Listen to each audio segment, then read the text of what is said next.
it's always unclear how one should go through these presentations and what lessons to draw. It's often hard to know whether in starting one of these things, whenever people talk about starting a company and talk about it afterwards, people often describe themselves as being either very unlucky or very brilliant, and you generally don't have too many people who describe themselves as being either stupid or lucky. But one assumes that there's actually some sort of a distribution of things, and it's always hard to know what kind of lessons to draw, because you can't really run an experiment in one of these companies twice. So it's hard to know whether we were brilliant, and if we would have done this 1,000 times, we'd have been successful every single time, or whether we were incredibly lucky and it was this incredible fluke. I like to think, I like to describe us as having been in some ways quite fortunate. We were at the right time, the right place, but then we also, I like to think, did a few things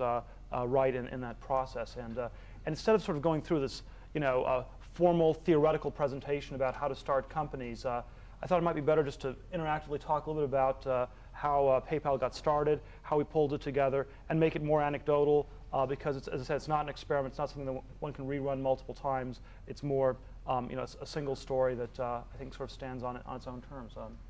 How do we start?